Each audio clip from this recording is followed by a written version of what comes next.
Hi everybody, Dan Illman Matt Bernier. Special coverage of Sunday's $15,000 guaranteed late pick 4 at Century Downs. Races 8 through 11. The feature race, a $100,000 stake. A nice sequence at Century Downs on Sunday. We'll begin with race number 8, approximate post time 4:16 Mountain Time. 12,500 claimer, morning line favorite down on the rail. The number 1 Spectrus seeks the hat trick. Have to use him. Have to use him in this spot, not just because of the fact that he's 2 for 2 over the racetrack, but has beaten many of these horses already. The most recent time had a little bit of trouble, still was able to prevail. I think he's strictly the horse to beat. I'm also going to use the 5, though, in here. Longtime Don, highest last out buyer in the field with a 62. 3 for 4 lifetime at Century Downs, 4 for 4 in the exacta. Should also be able to sit a little bit. There's a couple of horses that are going to show some speed. The 6 is going to go. The 2 won't be far out of it. I think the 5 can sit a nice trip. I agree with you about the 5. Longtime Don would probably be my top pick in this race. While Spectrus did win that 12-5 claimer on October the 8th over a couple of these horses, that was a real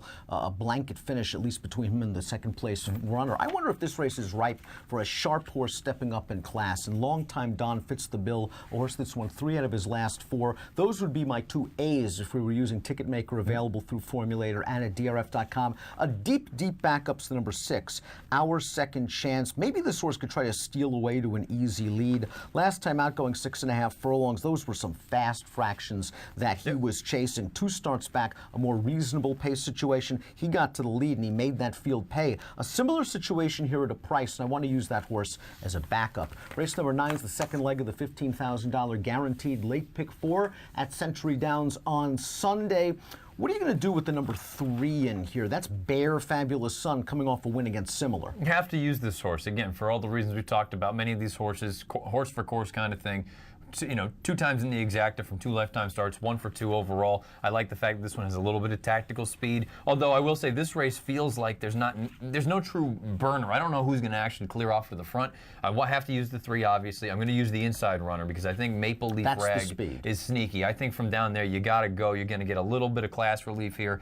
I think you just try to clear off and go on with this thing. And then I'm also going to use the 5 a little bit. I think the 5 Grand Request is interesting. The winner of that most recent start came back to win with a 53 buyer. That's competitive in here. I don't think it's going to take a heck of a lot more than that to win. And I kind of just feel like, you know what, this is a race. I suppose if you really wanted to spread, you could. I don't want to go too deep. I'm going to go 1-3-5. 1-3-5 for Matt. I'm going to use the 1 and the 3 as my A's, and my deep backup in this race would be the 4, Call It Even. Now, I hate Call It Even's running style. Yeah. This is a true one-run closer that needs a lot of pace help, and it's a bit questionable whether he's going to get it. But that last race was a very determined close. I think the short comment has it just about right, and he has, on occasion, races good enough to win this if he gets some pace. So I want to back up, deep back up the 4 with the 1 and the 3 are A's. Feature race is a good one. Yeah. Race number 10. 7 furlongs. It's the $100,000 Harvest Plate. Let's talk about some of the major contenders in here. About Venetian Mask, the number 7, coming in from Hastings.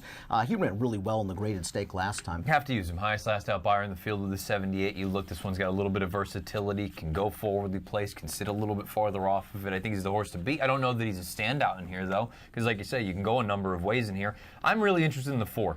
Private Money Game. I kind of feel like this is a horse maybe looks a little bit cheap on paper, but now all of a sudden you look at the recent form, has been looking very, very good. Last win was in gate-to-wire fashion. 2 starts back, just missed beating South Bronx by 3/4, coming from a little bit farther off of it. I think he's interesting at a decent enough number, and I also want to use the 6, Hemlock Channel. I feel like that's another horse, again, 1 for 2 lifetime at Century Downs, 2 for 2 as far as in the money is concerned. Those are the 3 for me, 4, 6, 7. I agree with you on the 4 and the 7, but in equal weight, I'm also going to use the number 3, Annie's Candy, who was 3rd last time out in stakes action over the summer at Northlands Park, going 6.5 furlongs. This horse actually popped a 92 buyer speed figure, 4 starts back, has the speed to gain an early position, and this horse has always run well fresh. And I like the fact that this barn backed off a little bit after that race, has given him 3 workouts in a fairly short amount of time, and I think Annie's Candy is going to be on the muscle coming out of the gate. I have to use that horse as one of the 3 along with the 4 and 7 in the Harvest Plate. We will conclude the sequence with race number 11, approximate post time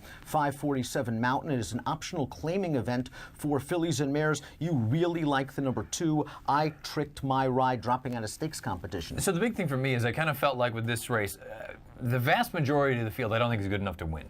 Now, the horses that I think are good enough to win, I think 2 of them have basically the same running style. I think the 1, Raise a Dancer, and the 5, the Lady Chablis, however you'd like to pronounce it. Chablis, thank you, I have no idea. I think the problem, though, is the 1 needs the lead. I think the 5 is actually just faster. Okay. If that's the case, then the 1's not going to be able to go on with it, I don't think. The beautiful thing about I Tricked My Ride can sit a little bit. It's going to get some class relief in here. I just kind of feel like this is her race to lose in this spot. I understand you got to respect speed anytime it shows up.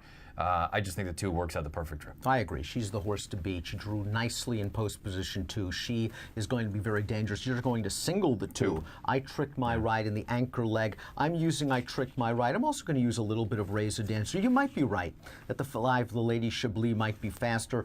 But I'm going to give the edge to Raise a Dancer of the pace horse simply because she is a hard hitter. She is 7 for 17 lifetimes. She's got a major experience edge over the 5. Rico Walcott, leading rider, is going to take the mount. I'm going to use that one. And if I need a horse coming from way out of it, maybe the 9. Save It for a Rainy Day. This is a horse that came from off the pace last time out, turning back in distance. And the horse that won, Escape Clause, won by almost 10 lengths. No one had any chance against that one. The race before was okay, going a mile in the Alberta Oaks. This filly has shown a little bit. And if the 1 and 5 really cook things up on the front end, maybe the 9 at the back of the pack can come for a piece. It's a fun sequence. Races 8 through 11. $15,000 guaranteed in the pool for this late pick 4. The first leg begins race number 8, 4:16 Mountain Time. Best of luck.